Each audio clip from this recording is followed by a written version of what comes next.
Hello, everybody, and welcome to another episode of Fantasy for the Ages, the show where father and son talk about fantasy and sci fi and other weird sorts of stuff that all of us love to geek out about. Today, it's just Jim again. Zach is on assignment, doing his own life.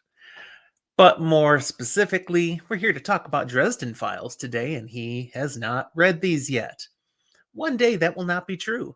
But as I keep working through these books, he hasn't even read the first one yet. So, distant future. For now, it's just me here to share with you another review of one of these fantastic and very enjoyable books.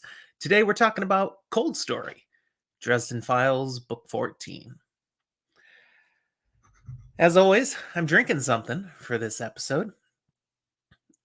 But this is another morning one for me. It's just 10 a.m., so it's just coffee. Not even anything fun inside it. Unless you consider caramel macchiato creamer as fun, which I do. I mean, that's what I have when I make it at home all the time. And if I don't have any of that, it's sad. During the pandemic, I found out that's like everybody's favorite flavor. You couldn't find it in the stores. So when it would show up, I'd buy like four of them. They don't go bad. They just sit in your fridge for weeks and they're still okay as long as you haven't opened them. And I've not lost that habit. So we always have like four creamers sitting in our fridge and just work our way through them. We actually go through them surprisingly quickly. Apparently, I like the coffee cream heavy. So that's what I'm drinking today. If you're drinking something as you enjoy the episode, good on you. Have some fun, but drink responsibly unless it's coffee. Well, no, I guess you can drink too much coffee and get all jittery. Don't do that either. As to our book today in this discussion, reminder on how I handle spoilers here. Don't listen to this, don't watch this if you haven't read book 14 yet. Cold Days. I realized a moment ago I called it Cold Story. What am I doing? No, no, Cold Days. If you haven't read Cold Days, you don't want to be here for this. Go read it first, come on back, and then you'll enjoy it because I want to ruin the book for you. You should be enjoying this episode after you've read the book, see what you agree with, see what you think I missed or misinterpreted, and respond. Speaking of that, we love to have people respond to our episodes and interact with us. You can always post on YouTube or wherever you listen to audio content. Just give some responses, some feedback. Heck, give us a review or a like and share the episode with others. But you can also interact with us in some more enhanced ways, like our Discord server. We've got a lot of people with us now in our Discord channel talking about all sorts of things: Dresden Files, Wheel of Time, The Expanse, Stranger Things, their dogs and cats. Anything people want to talk about, there's a place for it on our server. So we welcome you to use the link that you'll find in the show notes and come join us on Discord. We've also got an active Twitter presence. Right now, we're starting off our September 2022 Try Reader Twitter tournament. Wow, that's almost a tongue twister. We're focusing on the best 3 horror reads of all time in your subjective preference. By the time you're listening to this, I think we'll still be in the midst of the tournament, but it might be done already. Regardless, you can go take a look in our Twitter feed and see how it went. And if it's still happening, you can vote too. We do these every other month, bouncing back and forth with Fantology Podcast, who also does Twitter tournaments. Just a fun way, again, to interact with people who also enjoy all sorts of literature like this. That's what Twitter's for us. So follow us on Twitter and interact with our tweets there. Okay, let's get into the story.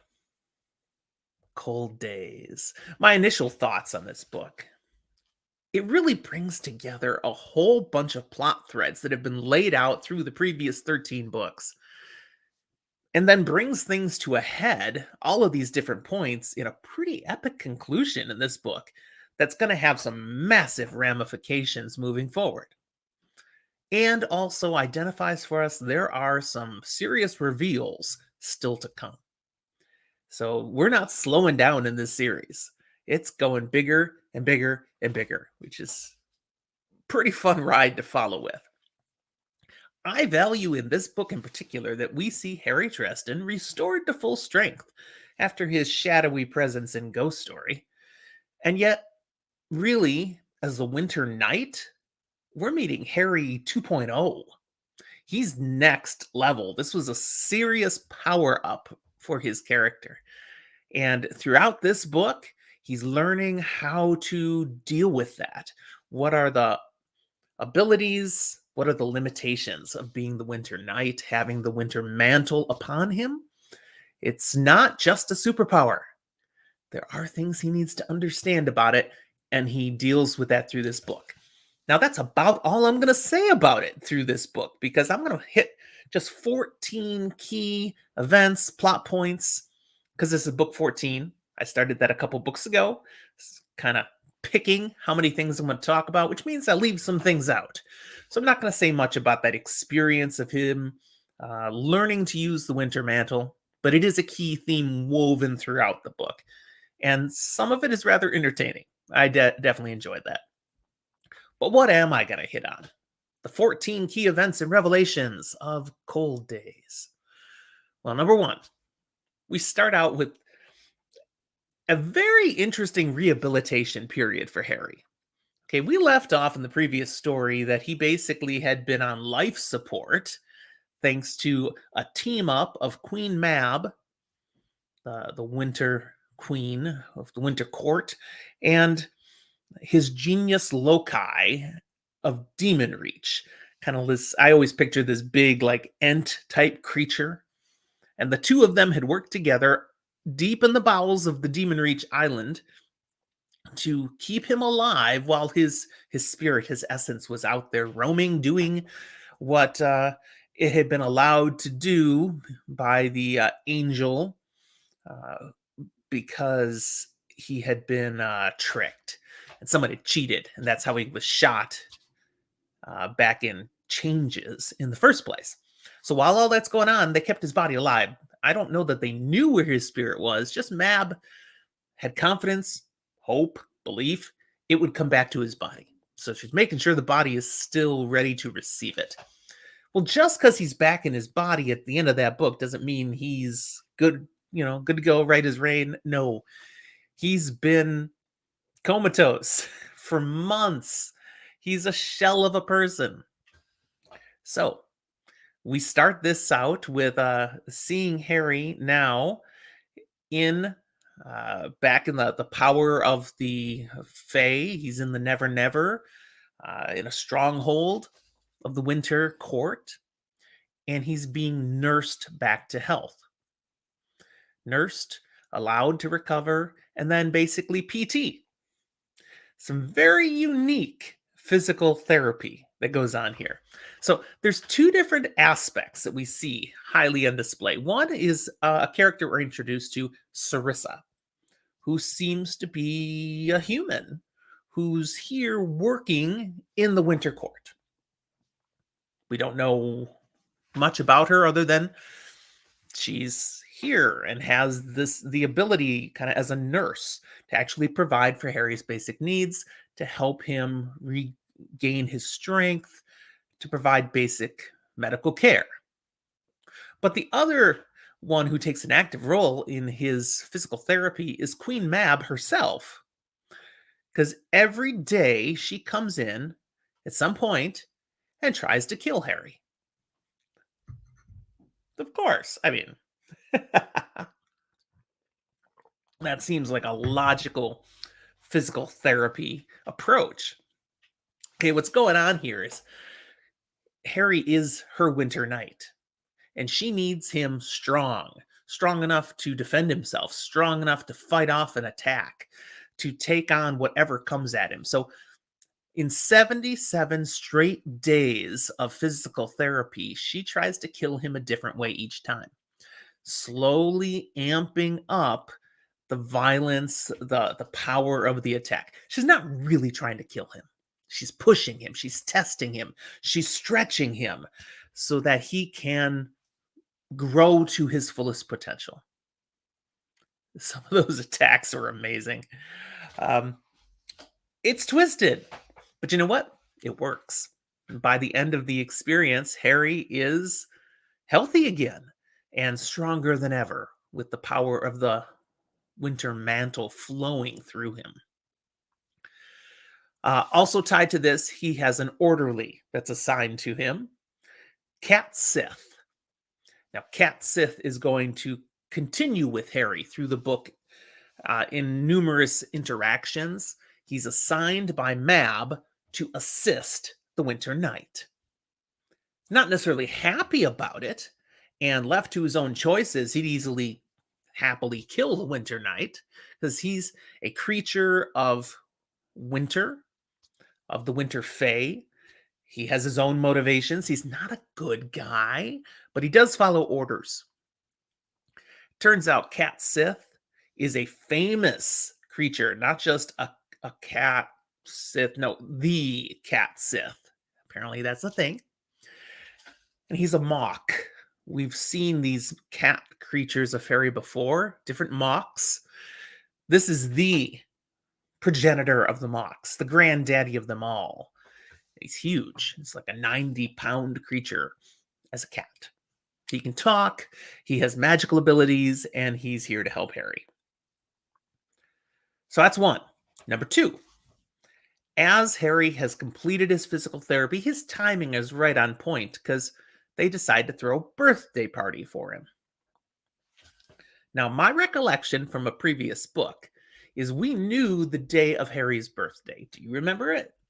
You may have been reminded here because this birthday party is not on his actual birthday. It's almost his birthday, but close enough because he's recovered and let's celebrate his birthday. Harry's birthday is Halloween, and this is just a couple days before Halloween. They're going to have a party. We find out birthday parties, big celebration bashes like this in the winter court are not the way we normally would recognize them. I mean, you invite a lot of guests. So yes, Harry has lots of guests here. He even has a date. Sarissa, his nurse, is now his date to the party. He gets dressed up in a tux that's provided for him, and Sarissa escorts him out to the party, where he sees all these dignitaries from all over the supernatural realms here to help celebrate. A few key ones that we recognize from interactions in other books are Kringle, good old Kris Kringle, Santa Claus, which we've seen once before, and you might remember is just another iteration of Odin, the Norse god, who also we've met as Vodal Damarung. Danarung? Danarung. Damarung. I never can remember if it's N's or M's. I think it's N's. So there's one entity that has been helpful to Harry in the past, but is not tame. He's a creature, a wild creature of his own. So he's here. The Earl King, we've run into him before, most specifically back in the book Deadbeat. The Earl King is the head of the Wild Hunt. We've had a couple different interactions with the Earl King before. But here, we've got him just as a guest. Because again, he's also a creature of Fae, and definitely more of the winter style. Another one that was great to see is Eldest Gruff. Remember when Harry had his interactions with the Billy Goats Gruff? And Eldest Gruff is the one that goes and gets him a donut. That was delightful. So we've got all these different creatures, things that are here, but there are others that we recognize too. And one in particular that comes right up to Harry now and makes a play, making a statement is Maeve. Now, Maeve is the Winter Lady. Remember, there are three figures of royalty in the Winter Court. You've got the Queen, then you've got the Winter Mother, who's basically the queen who was. She's retired, and she's not at the party. You don't see the Winter Mother much. But the queen is, of course, ruling. She's in charge. And then there's like the princess, the future queen, and that's the Winter Lady. Maeve is the Winter Lady. And Maeve, we've seen in multiple books, she is not a nice lady. She's selfish and naughty. She will screw with you. We know these things about Maeve. Well, she makes a splash here at the party because she's gotten all dressed up for it in her own unique way because it's a birthday. So she decides to show up in her birthday suit. Yeah. She's naked and she's the Winter Lady. She's gorgeous. Now, Harry does notice that she isn't completely naked. She's got little gems, little stones, sparkly stones in some various places around her body to, draw attention to certain elements. And oh my goodness, I laughed so hard because Harry notes as he follows the gems down that there's one particular part of her body that has more than any other. It's clearly screaming for attention. And the book literally says she's vajazzled. What a phrase. How the heck he thought of that. But as soon as you read that word, you're like, oh, okay, I get it. I get it. All right. Anyways, she comes up to Harry, hey, birthday boy, and basically says, huh, you wanna? She's saying, I, the Winter Lady, would love to have you the Winter Knight.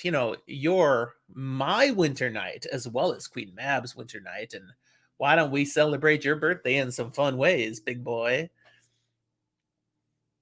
Harry feels the influence, the power of the Winter Lady pouring over him and through him. But he knows Maeve. He knows she's messed up, screwed up, and he manages to fight it off, to pass on this influence, even though it's pretty obvious physically he is clearly impacted by the Winter Lady's charms. He tactfully declines to take up her offer. It's like he just slapped Maeve in the face. And she moves on. Sarissa's like, nobody does that. He's like, what? You turned Maeve down. Nobody turns Maeve down. You're gonna pay for that. Well, he starts to pay for that pretty quick because still in this moment, then some of Maeve's flunkies come out and make a bit of a to-do. See, there's a rule in the birthday party. There's a few special rules here with Queen Mab that A, nobody speaks to Queen Mab. Okay. B, nobody sheds blood. Don't break my rules. Okay. Well, at this point, some of Maeve's flunkies come out and start giving Harry a hard time. One in particular, Red Cap, and it's a guy wearing a red cap. We come to find out later it's red because it's soaked in the blood of his victims. Ugh. Red Cap takes Sarissa and dances with her and then threatens her and then basically is strangling her. What you gonna do about it, Harry? Harry's like, you need to stop that. And literally, he's saying, you can't stop me. The rule is you can't shed blood. I'm not going to shed blood. I'm just going to squeeze until her neck cracks. There will be nothing, no blood. Nothing can stop me. So Harry does try to stop him. And we have a battle that takes place then. One that is very intentionally not shedding blood. For instance, one of the first moves he does is he uses the power of the Winter Knight to smash in Redcap's knee. It bends the wrong direction. That's a painful thing, I've heard. And that's what everyone hears because Redcap lets out a yell. Now, the other two that he has with him, he's got a Rawhead, which is a nasty kind of fairy, and a Snow Ogre, big strong thing. And so there's some fighting, there's some punching, there's some grasping and throwing and such. And Harry is doing what he can to try to fight, to try to defend, and try to protect Sarissa. In the midst of the battle, the Snow Ogre ends up taking a swing at Sarissa, and she manages to duck most of it, but gets clipped in the face just enough that she gets a bloody lip. And everything stops. Rule was just broken. The only one that doesn't stop is the Snow Ogre, who's pretty stupid. And he just then turns and is going at Sarissa where she got flung away. He's going to try to finish her off. And Mab basically says, Harry, kill. She orders her Winter Knight to carry out justice. And he's able now to bring the full power of his Winter Mantle to bear with his magic.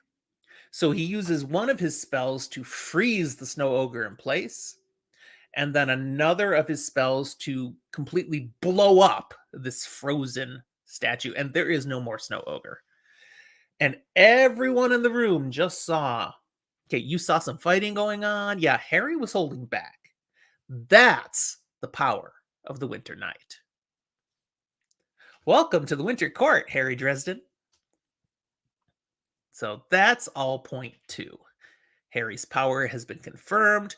Do not screw with me. And at the same time, everybody's going, we're not sure we like this Harry Dresden.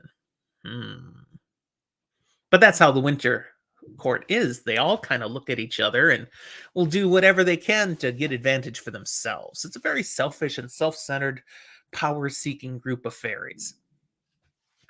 Point three. As this all wraps up, Harry gets his first assignment from Queen Mab. Kill Maeve. Yeah, the Winter Lady. Kill her. Why? She's not going to give a reason necessarily. Doesn't have to. Maeve needs to be killed. She's out of control. Kill her.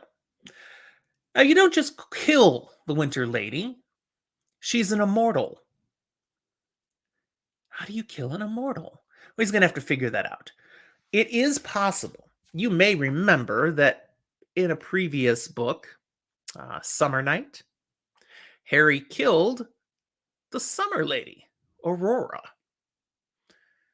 But it was done at a special time in a special way. It's not something you can just do anytime. So we know it can be done, but we know it won't be easy, and Harry's going to have to figure it out. But that's point three. Primary mission of the book.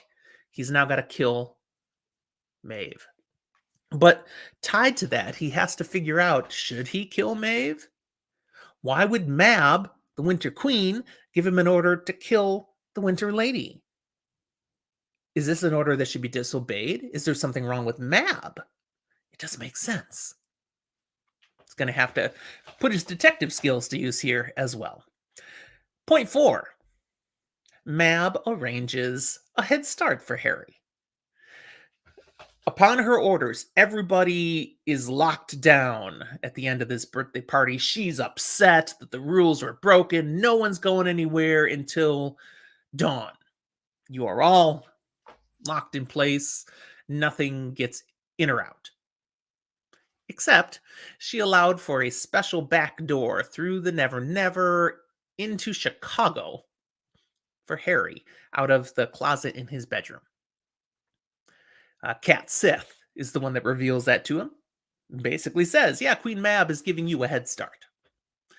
Because everyone else is locked up here, no one's going to try to interfere with you. Maeve's people aren't going to be around trying to fight some more. You know, the Red Cap is kind of ticked off at how you handed him his head. Nope, you don't have to worry about anything until tomorrow. So we learn here that apparently the Fae follow rules, but there are ways to cheat. There are ways around the rules, especially if you're the one making the rules. Okay, point five. Harry is on a mission now. He's back in Chicago, but he's hesitant to get his friends involved. First of all, he hasn't been back to see anybody because he's been recuperating. Since he basically came back from the dead, he has not seen anyone. Thomas, Molly, Karen Murphy, nobody. Butters, they don't really know what happened to him. They knew he was a ghost, and then he was gone. More time has passed. They don't know. So he'd love to go back and say, guys, I'm back. And at the same time, he's like, I don't want to mess up their lives. I'm the Winter Knight now. I don't need them to get involved in stuff.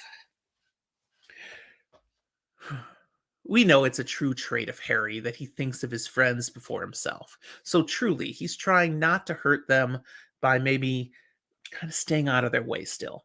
He's got to deal with this issue now. And if at all possible, he doesn't want to involve and drag them into the trouble. But he does need one of his friends. Specifically on his mind is he needs Bob. The spirit of intellect that lives in the skull. If you remember from our last book, Waldo Butters is the one who is in possession of Bob. So Harry goes to Butters' place, basically breaks in, and steals Bob.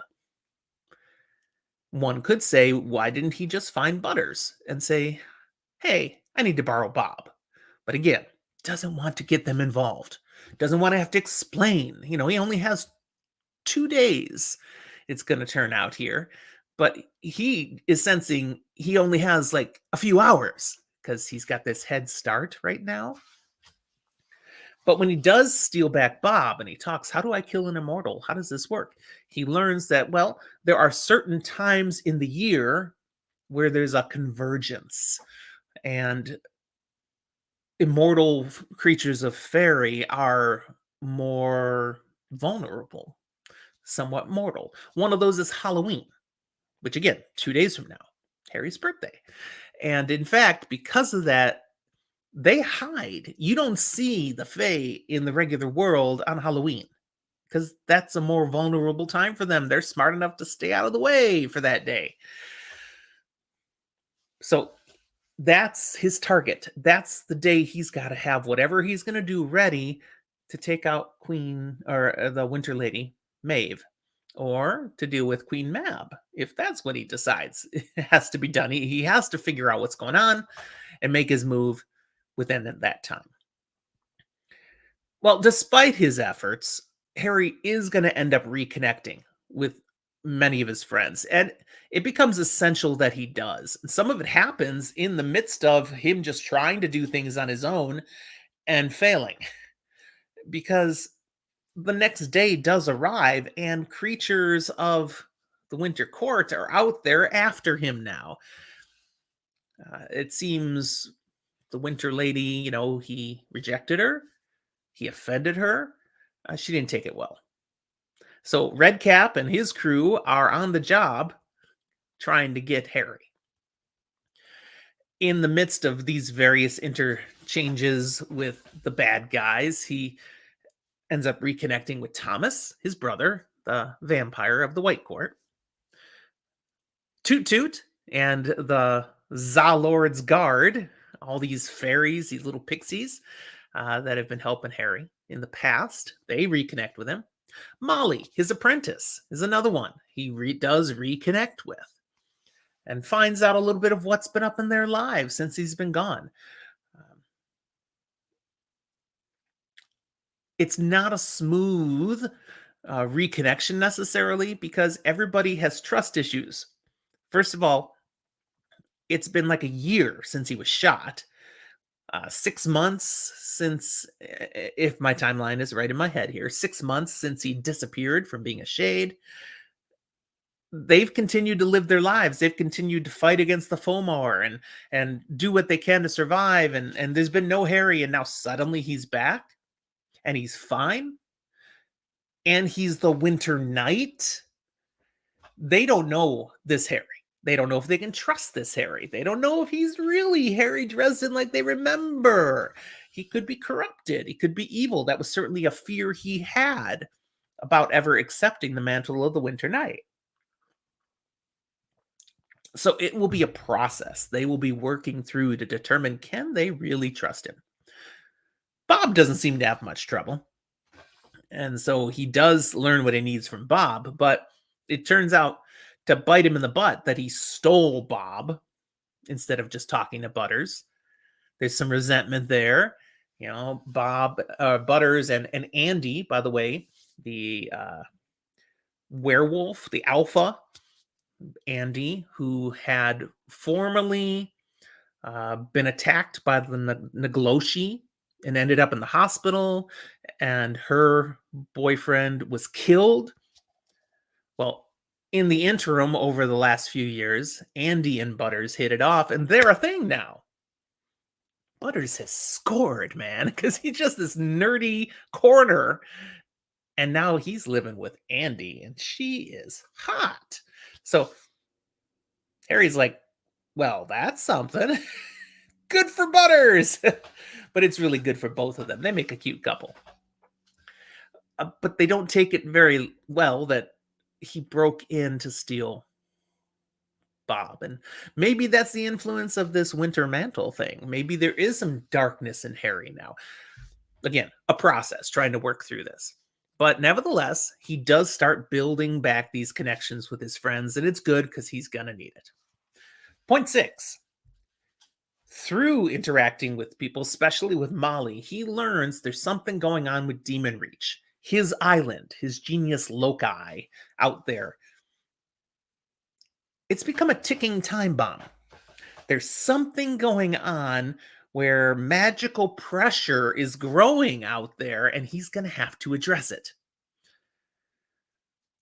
So we learn a few things as he's trying to figure out, say what? What's happening? First of all, this place out there, this island, isn't just a natural occurrence. It was built, specifically built as a prison. Who was it built by? The original Merlin. Way back, Camelot, famous times. The one who founded the White Council of Wizards. That Merlin built Demon Reach to specifically magically house uber powerful supernatural entities. Now, remember, we know this is where, they had fought off a Nagloshi and the island didn't like the Nagloshi. Well, Harry gets to go down into the island and see, truly, it's a prison, and he finds multiple Nagloshi housed there. They are trapped there, and his genius loci, the big ent creature again, shows him the grand tour. Okay, the Nagloshi are barely worthy of being in Demon Reach. There are way more powerful creatures stored down here. He's like, one Nagloshi was too much for Harry to handle. The prison has multiple, and they're the least of the powerful entities it contains. Oh, and he learns he's the warden now. Yeah, his connection, his choice to bond the genius loci passed on responsibility for this supernatural prison to Harry. He's basically inherited this now from Merlin. This is the second time we've had a connection laid out for us between the original Merlin and Harry Dresden. Back in Turncoat, we learned from Ebenezer. He had a bunch of journals that have been passed from master to apprentice. And he had a whole bunch of them. And he says to Harry, and one day these will all pass to you, because he taught Harry. He considers Harry his apprentice, although he's, his own right as a wizard now. But one day these will pass to you. Well, Harry looked at those books, and the oldest one was the Merlin's. So Ebenezer McCoy, Harry's grandfather, has inherited all of these. He's in that line of master to apprentice, going all the way back to Merlin.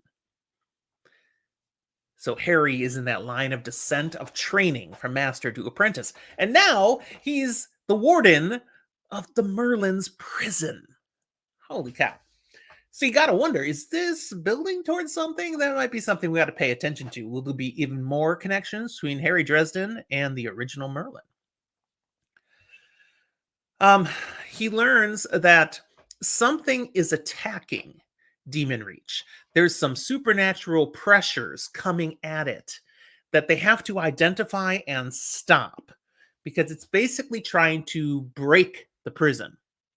And if that happens, if it breaks, it will go boom. It won't just break and not work anymore and everybody gets out. No, it will go boom. A magical explosion that will take out most of the Midwest. That's what Harry learns. This is not good. So, yes, I gotta kill Queen Maeve.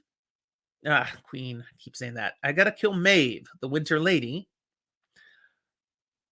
But I also have to stop this thing at Demon Reach that's like approaching critical. It's almost at meltdown. When it rains, it pours, and that's how it always pours in these Harry Dresden books. So Harry gets busy. Point 7. He's going to do some research. What's going on with Demon Reach? Who's doing it? How do I stop it? And he talks to a number of these powerful supernatural entities that he has met and connected with over the vast various books. So first, Donal Vatarung, he's going to get connected with. And again, that's Odin, Kringle, whatever. He meets him at Mac's bar, McAnally's, the safe spot for people, neutral ground due to the Unseelie Accords. So they have an ale together, and they talk about this. And Vatarung shares that, yeah, this thing will go boom, Demon Reach, because that's how it was built. Merlin, when he created it, built in a final failsafe called Banefire. If the prison fails, to prevent any of these unmentionably powerful entities getting away, it will just go up as a magical, massive explosion that will wipe out all it contained. And collateral damage, again, it will take out most of the Midwest. That's true. So, yeah, you're going to want to try to stop that. He goes and talks with the winter and summer ladies. He finds them together, Lily and Maeve. And from them, he learns that they don't have all the answers for him, but they point to something called the contagion. There is a force out here that's manipulating and changing things and pushing people in certain directions. And it's that contagion that's attacking or seeing that Demon Reach is attacked because it would love to see such an explosion, would love chaos to reign. The contagion they share is being spread by the outsiders. Now, we've heard about the outsiders a few times before, like He Who Walks Behind, who tried to kill Harry way back when he had just gotten away from Justin de Mornay, his original mentor. They claim not only that this contagion of the outsiders is behind the Demon Reach attack, it's also been behind a number of the things Harry has dealt with over the course of this series. Even as far back as book 2, Full Moon, where those the FBI agents that had special belts that they could put on to turn into werewolves, that's how they got them. It was this contagion working through different supernatural entities, causing such chaos. A number of the things that Harry had been putting together and attributing to what he called a Black Council, working behind the scenes, they're saying, yeah, that's the contagion. That's the work of the outsiders. And then they go one step more.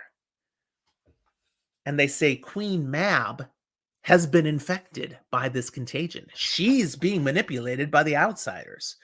She needs to be stopped because her plans would see this chaos completely unleashed on Halloween.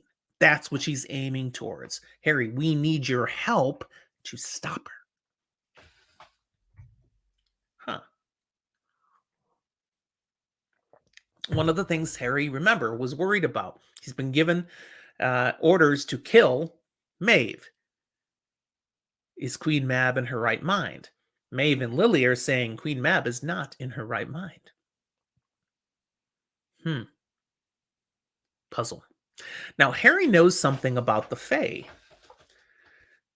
When they point blank say something to you, they're like an Aes Sedai in the Wheel of Time. They can't lie.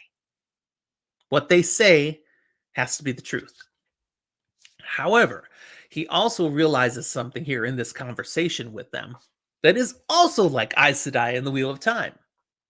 They can tell you things that are not true if they believe it to be true. So they said Queen Mab is under the influence of this contagion. That doesn't mean she is. That means they believe she is. Where's the proof? They don't have any proof. They have things they put forward as evidence. So it doesn't totally help Harry. All he knows is Maeve and Lily think Queen Mab is a danger now and has to be stopped. That doesn't mean she is. Okay. Who else? Who can he talk to? He's got to find out, is Queen Mab actually corrupted? He decides the best person to talk to for that would be... Oh, one moment. Discord just jumped in. Hi, Emmeline. She's not actually able to join us here today because she hasn't caught up here. If you've been listening through the series so far, you know my first few reviews, I had Emmeline with me. She was trying to keep pace with us. You know, I had already read all of these books, so I've done these faster than she can read with all the other things going on. I'm just letting her know they will be here for her.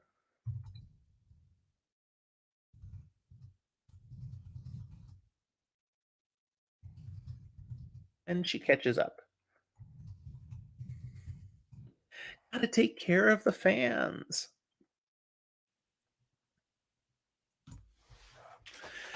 All right. That is a reminder, though. If you would like to join me during these live recordings, we love that. And so we offer that to all of our Patreon supporters. Emmeline is one of our Patreon, our patrons. And so if you've been listening to all of our episodes, you know multiple times we have people join us for them, sometimes one, sometimes a few people who are in, and sometimes nobody can make it for these recordings. But we'd welcome you. So for as little as $1 a month on Patreon, support us and you get to be in on these live recordings on our Discord server. So we would be honored to have your support and have you be part of our Fantasy for the Ages family. Now, back to what I was saying. Who can help him know if Queen Mab truly is corrupt or not? He figures the best person to talk to might be Queen Titania. Queen Mab is the queen of the winter court. Titania is queen of the summer court. Mab's equal between the two balanced courts. So he's got to get in touch with Titania. Now, he's winter. He can't just go walking into the summer court. They don't like each other. Winter and summer don't play well. So what he decides to do is go to a place he figures he could do a summoning. And he's going to try to summon Queen Titania. Now, you can summon a fairy by speaking their name 3 times in a certain ritualistic way. So he's going to do that. And that commands them to come. Goes down to the shore of Lake Michigan in a remote area where nobody else is around, and he does this. What could go wrong? Winter night, summoning the Queen of Summer. A lot.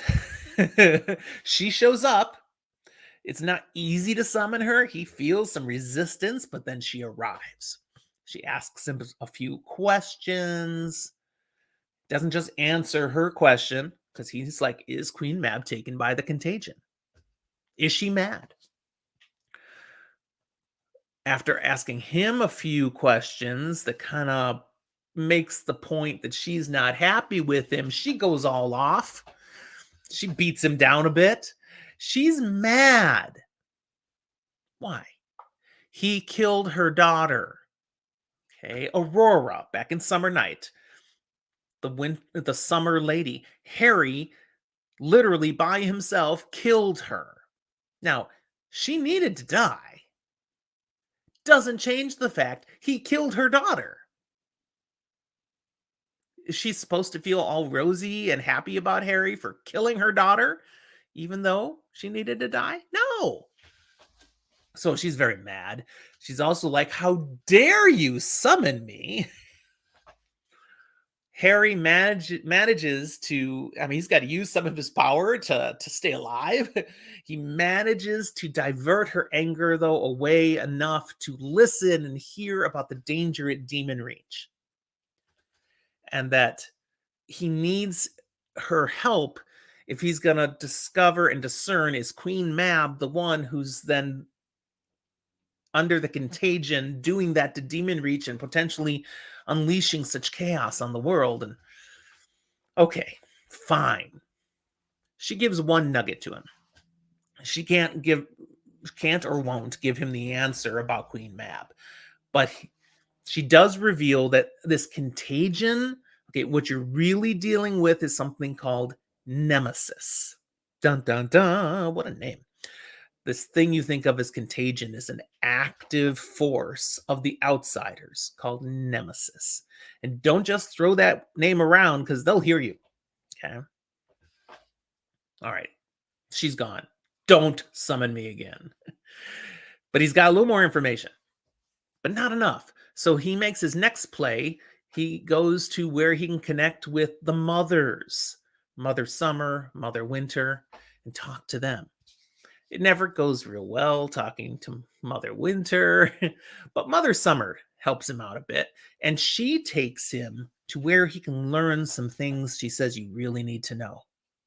She takes him to the Outer Gates. Now, this is a place in the Never Never, or on the fringe of the Never Never, where literally there are gates. There's a barrier keeping the outsiders, get this, outside. Duh, there's the name. The outsiders belong outside. Long ago, there was a struggle. The outsiders were forced outside. And it turns out the forces of the Winter Court, their primary job is to keep the outsiders outside. They are constantly in battle with the outsiders. They go out the gates and they try to push them back further. They fight to keep them out because if left alone, they'll just keep pounding at the gates until they break them down and are back in to where chaos will reign.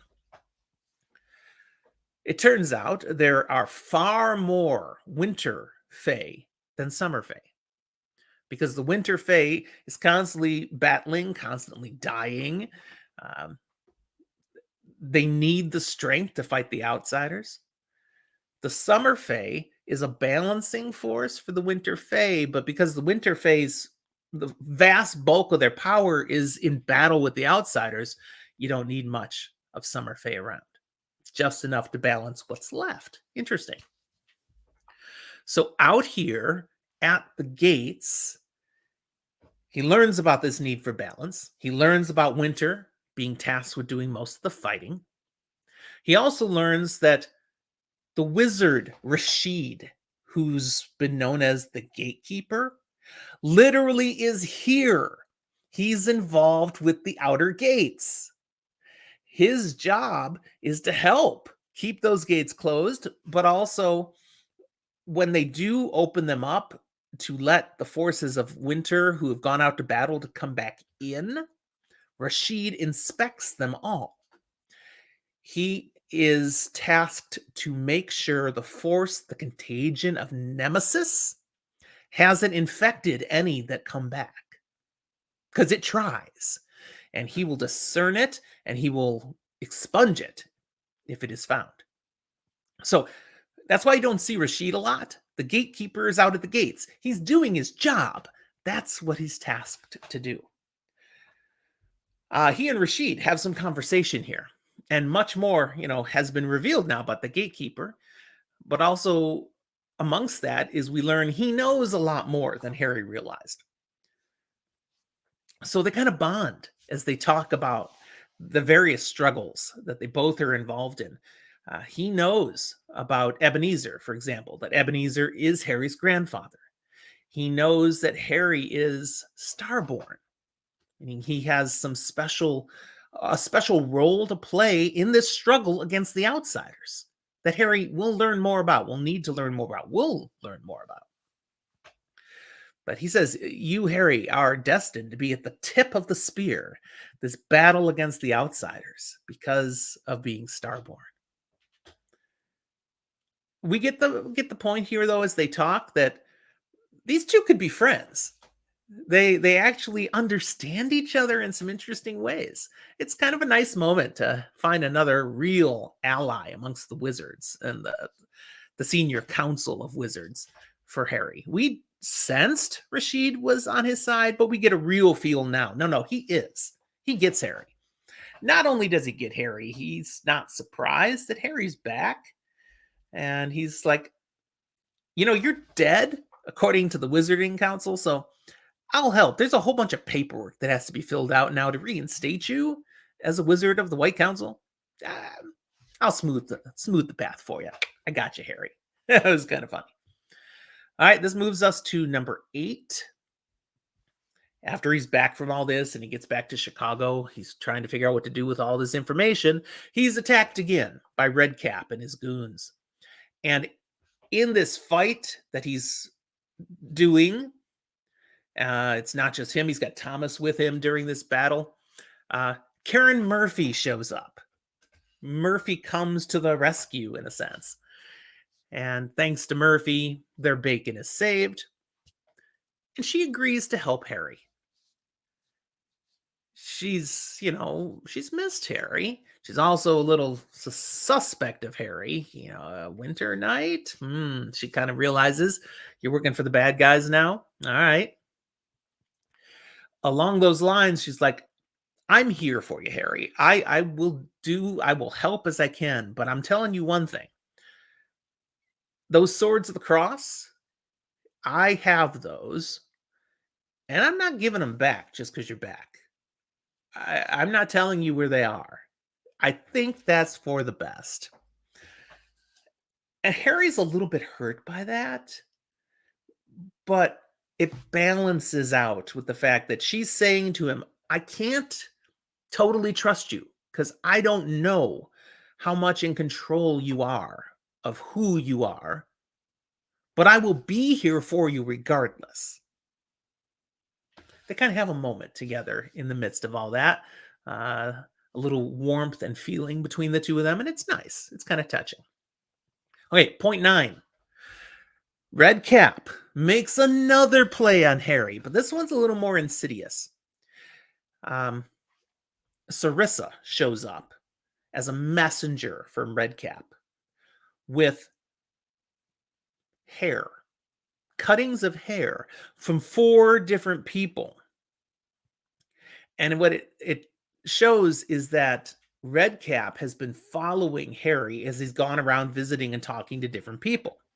So the various places he's been, Redcap has kidnapped people important to Harry. These hair samples are from Mac from the bar, Butters, Andy, and Justine, Thomas's girlfriend. And basically the hair is proof of life. I don't know, I really have them. You want them? Come get them. Okay, this is a trap. This is obviously a trap. But Harry's gonna have to go help his friends. In springing the trap to rescue them, Harry is hit by Redcap with a hawthorn dart. Now, we learn about hawthorn. It's something actually poisonous to vampires. Well, he's not a vampire. but it doesn't like Faye either. And Harry has this mantle of the winter night in him now. So it's interacting, and basically, this dart wound won't stop bleeding. It's not going to kill him, but it's also not closing up. He heals really fast right now with the winter mantle upon him, and it's not stopping the dart wound. So that's a little problematic. A nagging, bleeding injury that he's dealing with now. The place that this kind of battle takes place, and Redcap and his people are run off, where he's found his people now is a warehouse out on Lake Michigan. And he's in there, and he's got them. Okay, he's rescued them, but he's like, okay, in a way, this was too easy. Something's wrong. And sure enough, something's wrong. The pilings underneath the warehouse, because it's actually over the lake, they explode. There were demolition charges set, and the trap is sprung, and the whole warehouse plunges down into the waters of Lake Michigan. Everybody could drown. Well, Harry, this is one of those moments, he figures out, wait a second, I have powers, and he uses the power of the winter night to actually create ice that they can float on instead of all drowning. There's more to it than that, but the point is he is able to figure this out and use his power in a way to help. All right, point 10. Harry figures out something bad is going to go down on Demon Reach. That's regardless who's involved or who's doing what, it's all kind of pointing. These two issues are coming together to a head. So whatever I'm going to do on Halloween now to stop the Winter Lady or to deal with Queen Mab, it's going to happen on Demon Reach. So he gets his team together, and we're going to get out to Demon Reach. So, I mean, it's the usuals. It includes, people who had been kidnapped, Murphy, even Sarissa is still around now. Okay. He's pulling together the team, and he's going to get out there when another issue shows up, because we can't let anything be easy for Harry. The Wild Hunt has been set free, and the target is Harry Dresden. Ah, crap. Now, we've read about the Wild Hunt before. We've had experience with them. The Earl King is the one that leads the hunt, and what they hunt dies. That's really how it goes. You can't run away. You can't hide. It's going to get you. This supernatural hunt. And they're bad. They're strong. They're unstoppable. So Murphy shows up on her motorcycle. Murphy's got a motorcycle. Has Harry get on the motorcycle. They send everybody else off, and the two of them are going to deal with the hunt. Harry realizes, as he's thinking of options of how to out trick the Wild Hunt, how to maybe get away from the hunt, that Redcap has screwed him with this hawthorn dart because he's bleeding. That's a scent. That's trail. Wizards can be always tracked by blood. So no matter what he does, because he's dripping, they will definitely be able to find him. There's no getting away from the Wild Hunt. He's going to have to figure out how to stop the Wild Hunt, which should be pretty much impossible. And it leads to this awesome scene out on the docks along Lake Michigan. Murphy is riding like a hellcat on the motorcycle. Harry has a shotgun, and he's shooting back, distracting the Wild Hunt, and magic is involved. And long story short, they do the impossible. They actually manage to take out both the Earl King and Kringle, who is there on the hunt this time, all in the focus of the hunt. It's not like he hates Harry. It's just, this is the hunt. This is what we do. You're the target. He takes out the two big bads of the hunt, and that gives Harry control of the hunt. Now, he didn't kill them. He stopped them. He took them down. He overcame them. So they're still part of the hunt, but now they're looking to Harry. You have the lead. What are we hunting? Cool. All right. He's got people we can hunt. We're going to go hunt outsiders. because he's determined and sensed, the outsiders are the ones behind what's happening here. No matter what's actually going on at Demon Reach, it's nemesis, this contagion, this outsiders are involved. So you're going to hunt outsiders. And he sets them loose. He participates for a little bit at first, but then he turns it over and says, just ride on and have happy hunting, which is great. And there's a bit of time where they do find some outsiders, and it's pretty quick and messy, and the outsiders don't have a chance against the wild hunt.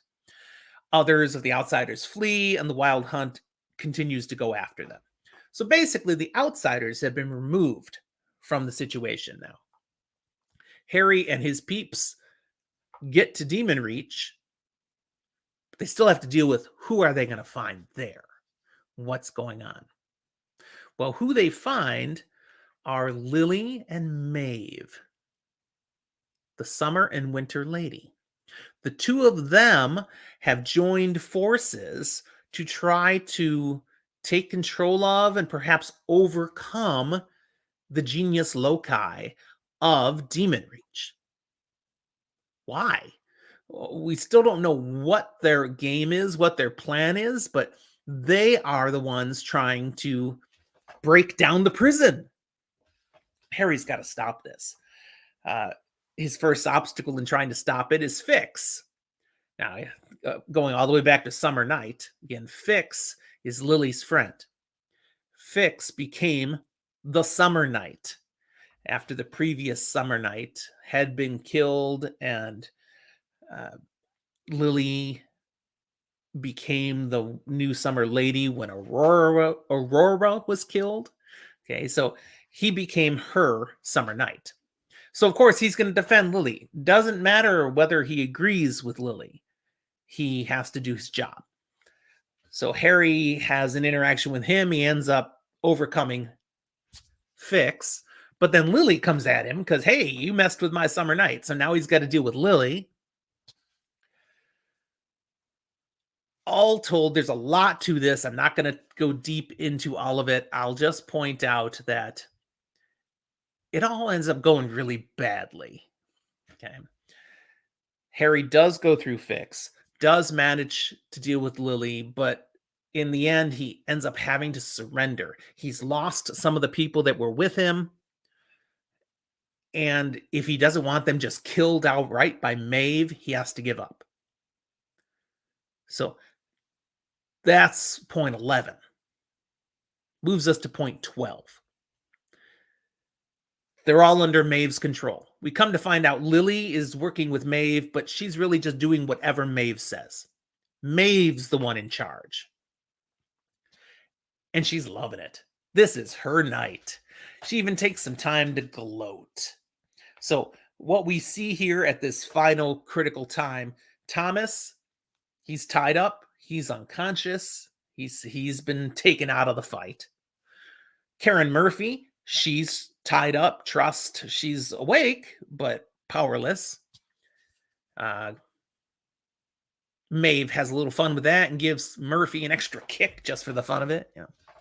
Even Mouse, they brought Mouse as part of the posse, his big temple dog who has his own magical abilities. Yeah, poor Mouse is hogtied, basically. With Harry at the end was still Mac. So Mac is one of the ones that has surrendered, and Maeve gut shoots him just because she can. It's not a good moment. Harry has Sarissa with him, and as they're all surrendered and under Maeve's power, she starts doing the evil monologue thing, which is, what evil people do. And she reveals at this moment something big about Sarissa. She's not just a human who is working in the Winter Court. She is Maeve's sister. In fact, they're twins. The key difference between the two is Maeve had accepted a role as the Winter Lady, and Sarissa never designated. So this goes all the way back to Summer Night, when there are people who are born who are the product of a fae and a human, then they're half and half, and they have a choice. Eventually, they choose to become Fae or choose to be fully human. Until they choose, they kind of live an in between life. And Maeve had chosen and is fully Fae as the Winter Lady. Sarissa never chose. She's been going on doing things in the human world, but also having a foot in the fairy court. And Maeve looks very derisively down at Sarissa for never having chosen, but also somewhat envious of her because she still has the affections of Queen Mab as a daughter. Through all of this evil monologuing and the things she's talking about, the way she's talking, Harry has what he needs to fully understand what's gone on here. Maeve is the one under the control of Nemesis. It's just crystal clear to him finally. This is the problem. This is the one we have to stop. And since he's discerned what has to be done, but he's also powerless at this point, he summons Queen Mab. Just like he did with Titania, say her name 3 times. Poof, here she comes. Queen Mab. Her arrival is where we hit point 13. Again, this could be 14 points, so we're almost to the end. Point 13 is our final confrontation. Mab arrives. Now, before she actually steps out of her portal onto the island, she asks permission from Harry because it's his island. He's the warden of Demon Reach. There's something special there. And of course, he says, yes, please come. I summoned you. Come. Mab is here now to deal with Maeve personally. Maeve figured Mab would do this eventually, and she's been prepping for it because she feels Mab wants her out of the picture. Mab's like, yes, of course. You have to be held accountable because you have a job as Winter Lady and you haven't been doing it. You've been doing your own things, all sorts of awful things, and not doing your own responsibilities. And you get the picture here. Actually, it hasn't been really that bad that she's done awful things. It's that she has certain specific things she is responsible for as the Winter Lady that she has been neglecting. We don't get to hear all of what those things are. Keep reading, you'll learn, but we don't know at this point yet. But it's a problem that she has been neglecting those responsibilities. She has to be brought to account. So Mab was certainly going to do that. And Maeve, her suspicion is you were planning to replace me with my sister, Sarissa. Which is actually the plan. When Harry kills Maeve, it's Mab's intention that her sister Sarissa will absorb the Winter Mantle, will become the new Winter Lady. So Maeve screws with the plan. Right here in front of everybody, then, before anyone can stop her, she pulls a gun and shoots Lily. The summer lady right next to her who's been helping to do the magic. There's actually a magic circle they've been within as they've been trying to take over the genius loci. She shoots her right through the temple. Lily crumples dead. And the summer mantle, the mantle of the summer lady, flows to the nearest available vessel, Sarissa. Boom! Sarissa has just become the summer lady. Maeve smiles evilly. I have foiled your plans. You can't kill me now because Sarissa won't be able to accept the mantle. She's already the summer lady. Ha ha ha ha. Mab just looking at her in sadness and resignation, basically saying, you don't know what you've done. Maeve thinks she's won. There's good reason to think she has won. And yet Harry realizes what's about to happen. Just before it does happen, he's like, no! Okay. I said Harry brought his posse with him. And things had gone bad, and some of them were captured, and some surrendered. You might have caught there's a name I haven't mentioned. Molly. Molly is not tied up on the ground. Molly was not surrendering with Harry.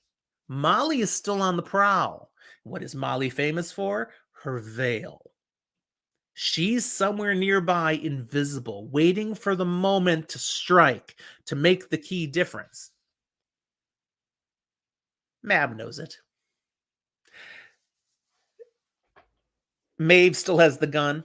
Now she's going to take out the Winter Knight, and she points right at Harry. That's the trigger moment for Mab. Pun, trigger. She uses her powers to untie Murphy, just snap the bindings crumple. Murphy sees Harry about to be killed, so of course pulls her gun and shoots Maeve. Maeve did shoot, but she misses Harry, just kind of grazes right past his head. But Maeve is dead. Where's that mantle go? Right into Molly. Why Molly? Molly is standing right behind Harry, invisible. Near enough that she's the one that absorbs that power. And Harry's like, of course it went to Molly. She has spent months specifically training with Liananshi, the fairy godmother. She's been spending a lot of time with the forces of the Fae because of that. Also, she's living in an apartment that is run by Fae.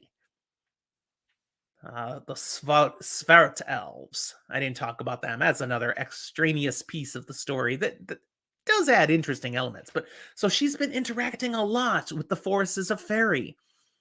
She's a natural fit for this now. She's also a very powerful wizard of her own. Bam. Molly has just become the new Winter Lady. That's point 13. That brings us to the final point of the book. Point 14, the final explanation of what the heck all of this was about. How did this happen? And we learn about the Athame. Now, I've not listened to the audiobook, so I'm not sure if that's how you pronounce it. To me, it looks like Athame. A dagger, which is a special object of power, comparable to the swords of the cross. This Athame is at the root of what went wrong here.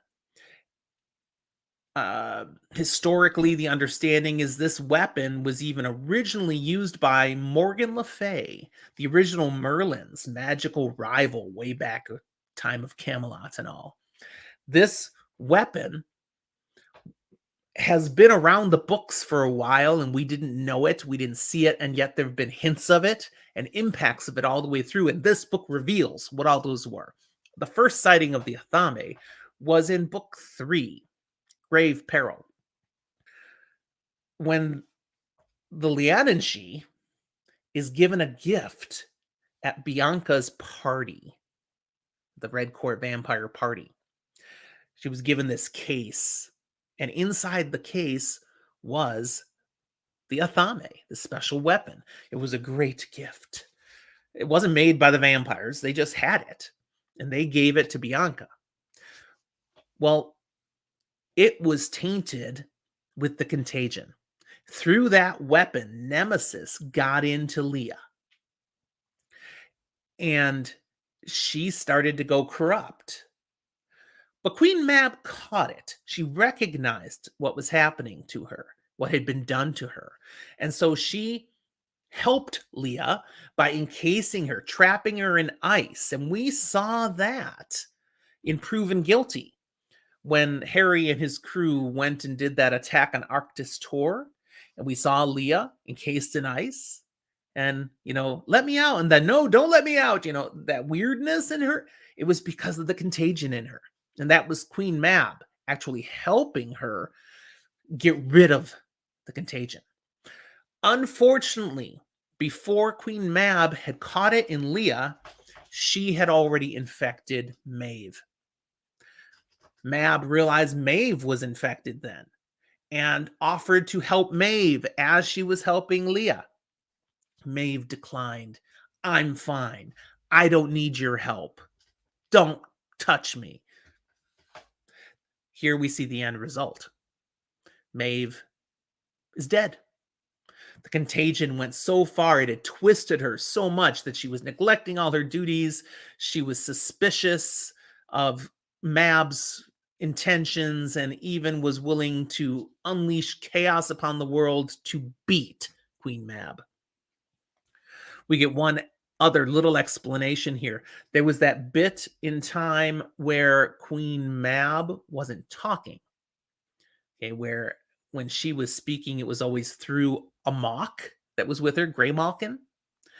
That was because she was so angry at what Nemesis had done that her anger was coming out magically through her words. If she spoke, it was giving people aneurysms. Blood was coming out of their ears. It was destroying those around her. So she couldn't talk till she calmed down, got that under control. Okay, so it was good to have that explanation. But that's it. The book ends. Some final thoughts as it wrapped up, things we've learned here. One, Harry picked up in this book, specifically from Odin, that being the Winter Knight does not necessarily mean forever.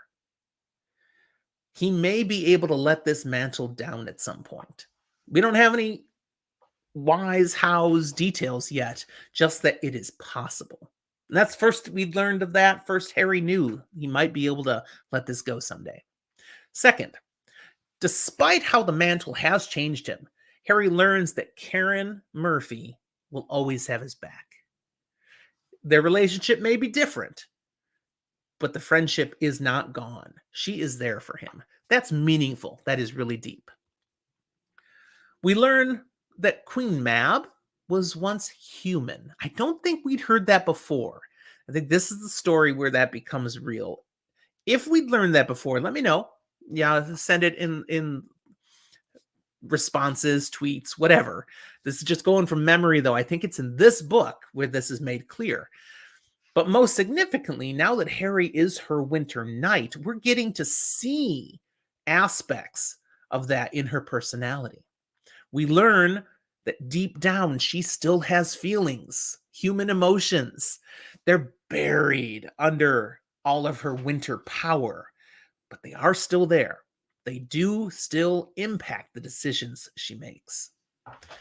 And that's a fun aspect of Harry as the Winter Knight, that we're going to get to see a much deeper perspective on the Queen of Winter.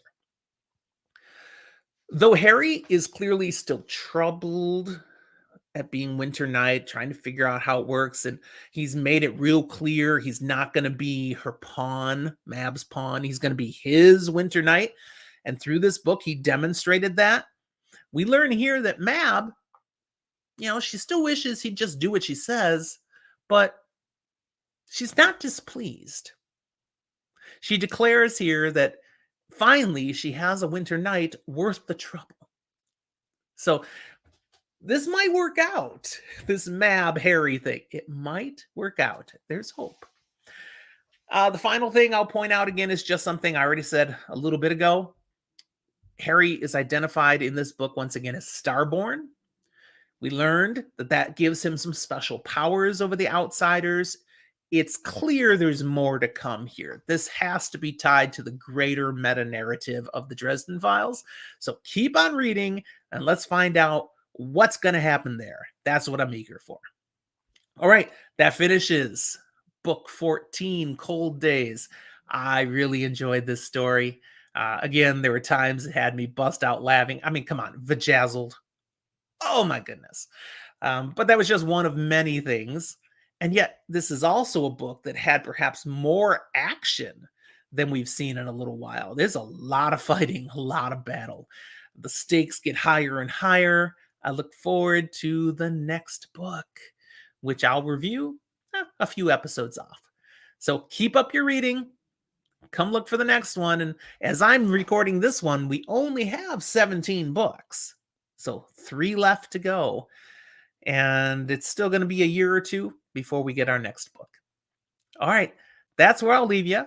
Let me run the outro here, which just again, as always, reminds you how you can get a hold of us. Thank you for watching. Remind you, like and subscribe. We rely on the recommendations of people who've seen our content to help others find our content. We'd love to have you, again, connect with us on Discord, Twitter, Facebook, Instagram, the various places we hang out, and we value your support on Patreon. Thank you so much for being with us today. With us, it's just me. Well, we had an Evelyn sighting. There was us. All right, we'll talk to you next time.